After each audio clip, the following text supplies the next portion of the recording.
بەڕێزێک پرسیاری ئەوەی کردووە کە مسلمان وا هەیە تووشی نەخۆشیەکی پیس ئەبێ، یعنی بۆ نمونە خوا پەنامان بدا نەخۆشی سەرەتان، شێرپەنجە، جاری وا هەیە تووشی نەخۆشیەکی لەو جۆرە ئەبێ، ساڵانێک تقریبا نزیکەی 40 ساڵێک ئەو لە ژیانە ژیاوە هیچ نەخۆشیەکی نەبووە، هیچ ناڕەحەتێکی نەبووە،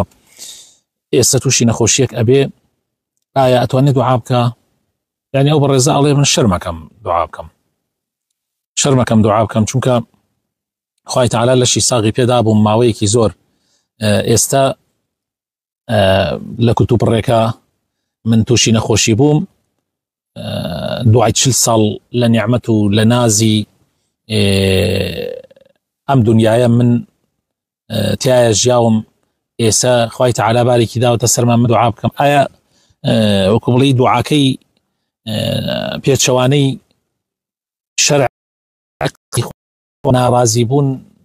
نییە لە قەدری؟ نەخێر هەرگیز، بەڵکو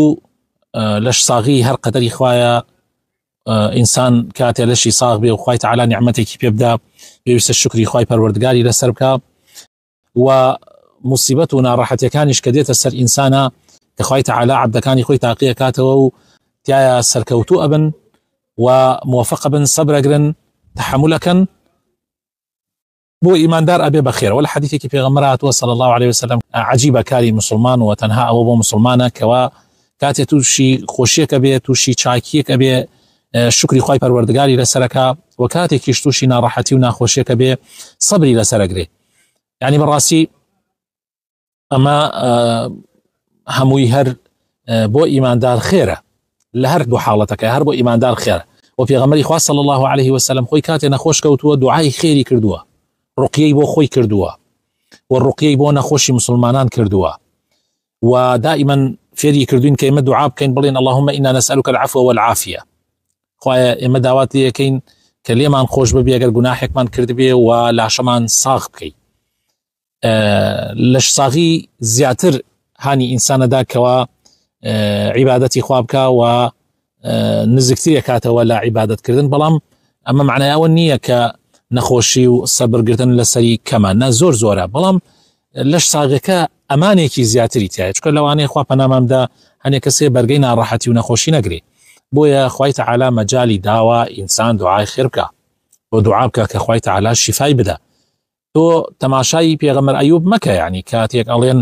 18 ساڵیان زیادیان کەم وەکو ئەوتێ لە هەندێک ڕیوایەتە